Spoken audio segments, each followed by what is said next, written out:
जय हिंद छात्रों, मैं सन्नी सर, आप सभी को आपके अपने चैनल डीप स्टडी में बहुत-बहुत स्वागत करते हैं। आज ऐसे छात्र से आपको मिलाने जा रहे हैं, जो संघर्ष नहीं किए हैं, संघर्ष में इनसे पानी माँगता था और एक दर्जी से आप सोच सकते हैं कि अपना जीवन दिनचर्या को चलाने के लिए एक दर्जी का काम करते थे, वहाँ से उठकर आज देश की बुलंदियों को, आसमान की बुलंदियों को छू रहे हैं। ये आज वर्तमान समय में स्टेशन मास्टर हैं, उससे पहले भी रिजल्ट निकाले थे और ये मेरा पूर्व छात्र हैं, तो घर आए हुए थे साथ ही क्या बोलते हैं अभी चल रहा है दीपावली में। तो भेंट हुई तो बोला सर मैं आना चाहता हूँ यूट्यूब पर। हम कहा ठीक है आइए, मोस्ट वेलकम आपका है। तो मैं इनसे मिलवा रहा हूँ, इनका नाम क्या है, घर कहाँ है, पहले क्या करते थे, जीवन परिचय क्या है। तो पहला क्वेश्चन रहा आपके लिए रामकेश्वर जी, जिसका जवाब देना चाहेंगे, जिसके बच्चों जान सकें, आपके संघर्ष से कुछ सीख सकें और भी मोटिवेट हो सकें और अपनी गरीबी को जड़ से मिटा सकें। तो आप बताना चाहेंगे आपका प्रारंभिक जीवन परिचय क्या था? अब वर्तमान में क्या है? 2 शब्दों को विद्यार्थी को बोलना चाहेंगे। मैं मैं रामकेश्वर कुमार, मेरा घर दमोली है। सन्नी सर का भी घर दमोली में ही है और बहुत करीबी रहे हैं।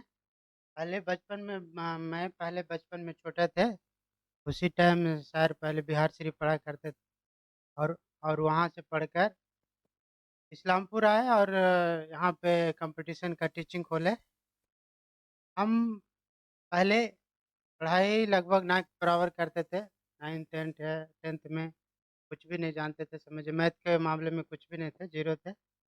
एक दिन मैं हम पहले मेरे भैया का सिलाई का दुकान है, वहीं पे हम मैट्रिक पास करने के बाद वहीं पे काम किया करते थे। उसी समय में एक दिन सन्नी सर कुछ कपड़ा थोड़ा फट गया था, उसको रिपेयर करने के लिए हमारे दुकान पे आए। पूछे क्या गब्बर क्या करता है? मेरा निकनेम गब्बर है, इसलिए गब्बर बोले। तो दुकान पे आए, क्या गब्बर क्या कर रहा है? सिलाई करता है। बोले कि हाँ सर सिलाई करते हैं। पढ़ाई-वढ़ाई किया है? तो पढ़े हैं सर, 10वां पास हो गया, इंटर में नाम लिखा है, इंटर भी हो गया है, बीए में नाम लिखाए हुए हैं आर्ट्स से। इंटर पास हो गया है तो दुकान में क्या करता है जी? पढ़ाई-लिखाई बिल्कुल छोड़ दिया। नहीं सर पढ़ते हैं। पढ़ते हैं तो फिर दुकान में सिलाई कर रहा है। आओ मैं देखो इधर कोचिंग खोले हैं। पहले सन्नी सर का टीचिंग आर के हॉल देवी स्थान के पास में टीचिंग हुआ करता था, तो वहीं पे पढ़ाया करते थे।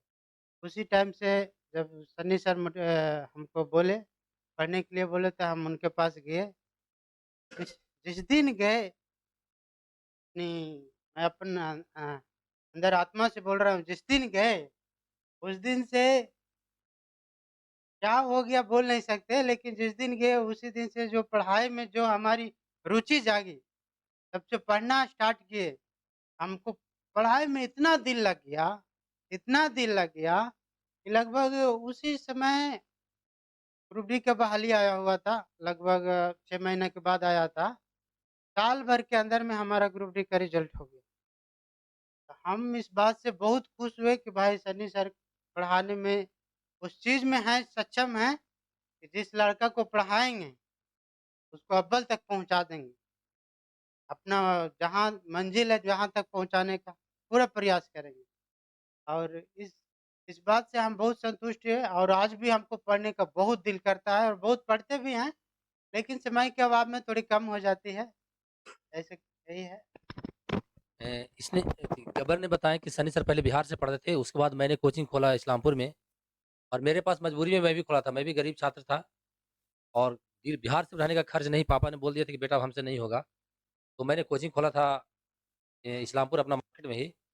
तो एक दिन गब्बर जैसे बता रहे थे कि फुल पैंट सर का फट गया, मैं रियल में चल गया था, रफू खाने गया था, चैन से फट गया था हमारा, साइकिल से पढ़ाने जाते थे। तो उसके बाद क्या हो गया, गब्बर के मैंने पूरा पहला दिन से मेरे ही क्लास करिएगा। पहला दिन से आया मैं दीवाना बन गया, कोई बच्चा दीवाना बन जाता है, एकदम डेफ़िनेटली है। और हर बच्चा सफल हुआ ये गारंटी है, क्योंकि परमात्मा ने सबको माइंड बराबर दिया, आँख दिया है, कान दिया, सब कुछ सेम है। सब कुछ जानते हैं, उपयोग करना जानते हैं, कपड़ा पहनना जानते हैं, नहाना जानते हैं, खाना जान सब कुछ जानते हैं। इसका कैसे उपयोग या नहीं जानते, ये हम सिखाते हैं। ये सीख लिया हर बच्चा सक्सेस कर जाएगा। तो अभी गब्बर वर्तमान मास्टर पे हैं। ये कहाँ पोस्टेड हैं, अभी क्या करते हैं, कैसे वहाँ मैनेज करते हैं, खुद वो पढ़ाई भी कर रहे हैं। उसके बारे में दूसरा बताएँगे कि स्टेशन मास्टर कैसे बने, उनका जर्नी थोड़ा समझिएगा। हम कुछ दिन जब पढ़ाई किए तो उस टाइम में कुछ दिन हमको ग्रुप डी में हुआ तो ग्रुप डी में किए। बाद में ग्रुप डी में रहते रहते हुए भी 2 टाइम हम एनटीपीसी का एग्ज़ाम पीटी भी क्वालीफ़ाई किए। एक टाइम मेंस भी क्वालीफ़ाई किया, उसमें हमको साइको नहीं हो पाया और फिर बाद में हमको डिपार्टमेंटल एग्ज़ाम से स्टेशन मास्टर का जॉब हो गया। आज हम स्टेशन मास्टर हैं। एक स्टेशन पे समझिए हमारी पूरी ज़िम्मेदारी होती है सुरक्षित और समय से ट्रेन को संचालन करना। हम इस बात से बहुत खुश हैं कि हम आज सनी सर के योगदान से अपने मंजिल पे हैं और बहुत खुशी-खुशी हम अपना कार्य कर रहे हैं और आगे भी हम चाहेंगे कि इनके मार्गदर्शन में रहते हुए कुछ और पढ़कर कुछ और अच्छा करें और उस प्रयास में लगे हुए हैं और अभी भी हम हमेशा सनी सर के मार्गदर्शन में रहते हैं। किसी प्रकार के हमको कुछ भी पढ़ाई से संबंधित कुछ भी रहता है इश्यू तो उसके बारे में हम बात करते हैं और जितनी भी वैकेंसी वगैरह आती रहती है उसके बारे में भी पूछते रहते हैं। हाँ सर, ये कब आने वाला है? कब तक एग्ज़ाम होगा? ये सभी बिहार से संबंधित तो पूरी जानकारी लगभग बता ही देते हैं। तो हम चाहेंगे कि हम भी कुछ और पढ़ के बिहार के भी जॉब में आकर के एक सीट हम भी संरक्षित करें। आपने स्टेशन मास्टर का नाम नहीं बताया, कौन-सा स्टेशन पे हैं और कौन-सा स्टेट में? थोड़ा ये भी बताना चाहेंगे? हम बताना चाहेंगे कि अभी हम आंध्र प्रदेश में रेनीगुंटा के पास में स्टेशन है, पुल्लमपेट स्टेशन में स्टेशन मास्टर के रूप में कार्यरत हैं, जो आंध्र प्रदेश में पड़ता है। अगर बताइएगा, आए हैं तो देखिए, गबर जी का आगे शादी भी हो गया है और पिताजी बन गए लेकिन अभी तक मिठाई नहीं खिलाए, तो कोई बात नहीं, सक्सेस हो गए। एक एक अच्छा एक टीचर के लिए मिठाई होता है और आया तो मैं खुद रसगुल्ला दोनों को खिलाया हूँ, ठीक है ना? बोले खा लो, नहीं खाया तो हम ही खिला देते हैं। कोई बात नहीं। अच्छा, ब एक चीज़ और पूछना चाह रहे हैं, समय का अभाव है, फिर भी कोई बात नहीं। ये बताएँगे कि क्या आपको लगता है कि सन्नी सर के गाइड में पढ़कर प्रत्येक विद्यार्थी सफल हो सकता है? क्या लगता है? मैं अपने बारे में थोड़ा-सा बताना चाहता हूँ कि मैं किसी विद्यार्थी को कमज़ोर नहीं मानता हूँ। कमज़ोर होता है तो शिक्षक होता है पढ़ाने में, उनको खुद नहीं मालूम है। एक टीचर में गुण होना चाहिए कि कबाड़ को भी, जो कबाड़ समझते हैं ना, लोहा का टूटा-फूटा है, कबाड़ को भी जोड़ के अगर कचरा कबाड़ को भी अगर जोड़ के कार में परिवर्तन कर देता है तो वास्तविक टीचर है। समझ गए? बाकी में फालतू है। तो गब्बर से पूछना चाहेंगे कि रणनीति क्या थी? कैसे मतलब कैसे-कैसे रात में पढ़ते थे? कितना जागते थे? कौन-सा विषय पढ़ें? कौन-सा स्पीडी पढ़ें, लुसेंट पढ़ें, मैथ पढ़ें? कैसे पढ़ें इसको? इसके बारे में थोड़ा-सा बच्चों को गाइड करना चाहेंगे। आज के विद्यार्थी के बारे में भी हम बताना चाहेंगे, जिस प्रकार से हमने पढ़े, उसके अनुसार बताना चाहेंगे कि सन्नी सर द्वारा पढ़ाए गए नोट्स मैथ का आप जितना ज़्यादा से ज़्यादा प्रैक्टिस कीजिए, जितना प्रैक्टिस कीजिए, आपको बहुत लाभ होगा। दिन में जितना संभव हो आप मैथ, रीज़निंग प्रैक्टिस कीजिए और रात में जो जीके का स्पीडी हो, लुसेंट हो या सेट का हो, रात में एकांत समय में आराम से पढ़ा कीजिए उसको, ज़रूर याद होगा, डेफ़िनेटली याद होगा। आप जीके को रात में ज़्यादा संभव है, रात में आप पढ़ने की कोशिश कीजिए और लुसेंट तो पढ़ना चाहते हैं तो 10 बजे रात के बाद ही पढ़ा कीजिए, क्योंकि जब तक शांति नहीं रहेगा, लुसेंट आपको समझ में नहीं आवेगा। और मैथ रीजनिंग के बारे में कह सकते हैं कि जितना आप प्रैक्टिस कीजिए, सेट से बनाइए, बुक से बनाइए, सर का जो नोट्स रहता है उससे बनाइए, डेली पढ़ाते हैं उसमें उस नोट से भी बनाइए और जितना आप प्रैक्टिस कीजिएगा, हम आपसे दावा करते हैं कि सन्नी सर के गाइडलाइन में रहते हुए आपको मैथ और रीजनिंग नहीं आएगा, ये हो ही नहीं सकता। हम जब तक हम सन्नी सर के पास नहीं गए थे, भिन्न का जोड़ बिल्कुल सही बोल रहे हैं।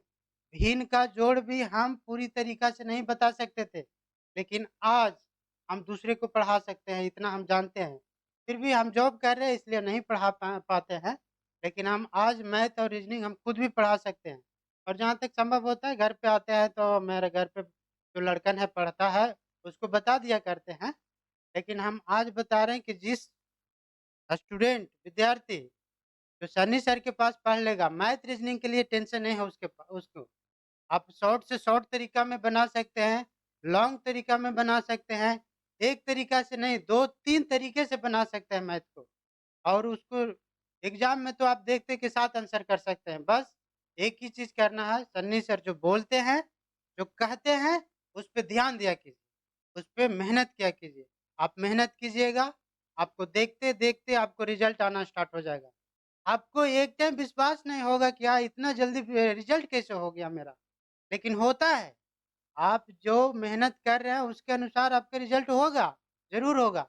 अब तो मैं इसी बात को कहता हूँ कि आप सनी सर के पास पढ़िए, पूरी लगन से पढ़िए और पूरी दिल से पढ़िए, ज़रूर होगा। संभव है, बिल्कुल होगा। इसलिए आप जब भी पढ़ने आइए तो पूरी तन, मन, धन से आइए और पूरी तरीक़े से प्रैक्टिस कीजिए, ज़रूर होगा। चलिए बहुत-बहुत धन्यवाद। इनका बात नहीं मानना है कि क्या बोलें गलत अपना अनुभव बताए हैं और मैं तो यही बोलता हूँ कि प्रत्येक विद्यार्थी में गुण है। मास्टर कुछ नहीं करता, टीचर एक सही टीचर है जो गाइड करता है, ठीक है ना? हम अपने को कभी क्रेडिट नहीं लेते हैं। बच्चे जैसे बोलते हैं हाँ, एक चीज़ है कि बच्चे को मैं इतना ज़मीनी जोड़ के रखता हूँ ना, कि खाना भूल जाता है लेकिन गारंटी वो पढ़ेगा। एकदम दावा करते हैं। वो बच्चा वॉशरूम नहीं जाएगा लेकिन पढ़ेगा, उसको याद नहीं रहता वॉशरूम को जाने के लिए। तो माइंड से उसको पागल कर देते हैं। किसके प्रति? सिर्फ़ लक्ष्य के प्रति। आप आएँगे तो गारंटी रिज़ल्ट होगा। चलिए मैं गबर से एक चीज़ और पूछना चाहता हूँ कि आगामी छात्रों को क्या संदेश देना चाहेंगे? कि क्या सन्नी सर से उनको पढ़ना चाहिए, रियली में नहीं पढ़ना चाहिए? या तो झूठ-मूठवा सन्नी सर बोलते हैं कि हर बच्चा नौकरी लेगा या नहीं लेगा। तो इस शब्द में दूसरा शब्द कहेंगे आगामी छात्रों को क्या संदेश देना चाहेंगे? कि अभी वर्तमान में एग्ज़ाम भी आया हुआ है, बिहार दरोगा का है, ये बिहार एसएससी का सीजीएल आया हुआ है, सीजीएल आने वाला है, बिहार एसएससी प्लस 2 आया हुआ है। तो उसके बारे में 2 शब्द कहना चाहेंगे? ज़्यादा हम नहीं बात करेंगे लेकिन क्योंकि सर का बात हमारे लिए आशीर्वाद है और जो भी बोलेंगे सही बोलेंगे। बोल रहे हैं कि आने वाले जो भी बिहार पुलिस का हो, बिहार दरोगा का हो या फिर बिहार एसएससी आया हुआ है, आने वाला सचिवालय एग्ज़ाम है, तो आप सर के पास एक दफ़ा आइए और पढ़िए और इनके बातों का अनुपालन कीजिए। जो बोल रहे हैं उस पे एक दफ़ा गौर कीजिए और इनके मार्गदर्शन पे एक दफ़ा पढ़ कर देखिए। ज़्यादा दिन नहीं, आप 10 दिन पढ़िए, 5 दिन पढ़िए। आप पढ़ के देखिए, एक दफ़ा पढ़ने के बाद आप दीवाना नहीं होगिए। आप पढ़ाई से प्यार नहीं हो गया, मोहब्बत नहीं हो गया, तो उसके बाद हमको फिर बाद में हमको बोल सकते हैं। पूरी तरीक़ा से आप लगन से पढ़िए और ज़रूर रिज़ल्ट होगा। नौकरी तो आपके पास आएगा जी, नौकरी नहीं होगा, नौकरी ज़रूर होगा। आप एक दफ़ा पूरी लगन से पढ़ के देखिए, जिस प्रकार से सर बोलते हैं कि किस प्रकार से पढ़ना है, मैथ पढ़ना है, रीज़निंग पढ़ना है, जीके पढ़ना है, साइंस पढ़ना है, इस तरीक़ा से आप पढ़िए। कुछ रूटीन बनाइए, अपने तरीक़ा से भी रूटीन बनाइए और सर बोलते हैं उस पर भी रूटीन बनाइए और दोनों को समावेशन करके आप एक निचोड़ निकाल के उस प्रकार से पढ़ाई करने के लिए बैठिए, रिज़ल्ट तो ज़रूर होगा जी, रिज़ल्ट नहीं होगा? तो आने वाले विद्यार्थियों को बोल रहे हैं कि जो भी आने वाला वैकेंसी है, बिहार दरोगा हो गया, बिहार एसएससी हो गया, बिहार पुलिस जो अभी फ़िलहाल में कैंसिल कर कार्ड आने वाला और कुछ दिन में आएगा, तो आप उस ज़रूर रिज़ल्ट होगा। तन मन से पढ़िए ज़रूर। चलिए मैं गबर को उज्ज्वल भविष्य के लिए अग्रिम कामना देना चाहता हूँ कि अभी इस जॉब में हैं, फिर आगे भविष्य में सचिवालय सहायक आ रहा है और ये भी कहते हैं कि तैयारी पूरा हो चुका है, मंज़िल एक तो अभी स्टेशन मास्टर खुद हैं, पहले भी ग्रुप डी में थे, तो तैयारी इनका खूब है, थोड़ा-सा जोर लगाएँगे ना, खाली डेली क्लास मेरा लाइव भी देख लेंगे, तो विजय श्री हम आशीर्वाद दे देते हैं, अगला दिन सचिवालय सहायक मिलेंगे अगला बार में, ठीक है ना?